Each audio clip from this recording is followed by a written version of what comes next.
नमस्कार. संपूर्ण महाराष्ट्रातील संजय गांधी निराधार योजनेअंतर्गत जे लाभार्थी आहेत, तर यांच्यासाठी खुशखबर पाहू शकता, की संजय गांधी निराधार योजनेअंतर्गत पेन्शन वितरणासंदर्भातली अधिकृत नोटीस पोर्टलवरती प्रसिद्ध झालेली आहे. आपण यापूर्वीच सांगितलं होतं, की पेन्शन वितरणास आता सुरुवात होणार आहे. शासनाची तयारी होत आलेली आहे.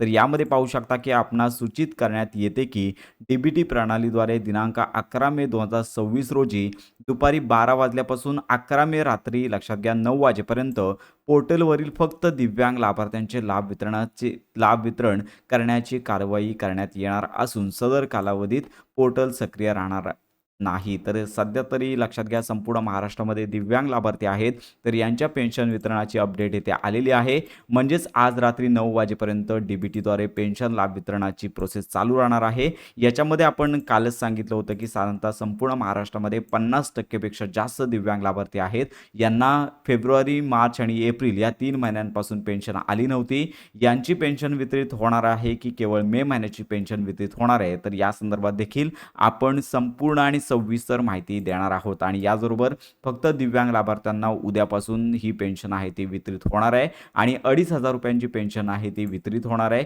तर याच्यामध्ये मागील महिन्यांची पेन्शन असणार की नाही या संदर्भात देखील आपण स्पष्टता देणार आहोत. आणि याचबरोबर उर्वरित लाभार्थ्यांना देखील संजय गांधी निराधार योजनेअंतर्गत दिव्यांग लाभार्थी असतील, त्यानंतर लक्षात घ्या की वृद्धापकाळ पेन्शनधारक असतील, तर यांना देखील दिव्यांग लाभार्थ्यांची पेन्शन वितरित झाल्यानंतर लवकरच अशा प्रकारचा मेसेज येणार आहे. तर अशा प्रकारची आत्ताची ही महत्त्वाची माहिती सर्वांपर्यंत नक्की शेअर करा. अखेर प्रतीक्षा संपली. संपूर्ण महाराष्ट्रातील दिव्यांग लाभार्थ्यांना पेन्शन वितरणाची नोटीस आलेली आहे. पेन्शन वितरण सुरू झाल्यानंतर संपूर्ण सविस्तर माहिती आपल्या चॅनलवरती दिली जाणार आहे. तर अशा प्रकारे योजनांसंदर्भात खात्रीशीर माहितीसाठी आपल्या फक्त योजना या यूट्यूब चॅनलच्या कनेक्टमध्ये राहा.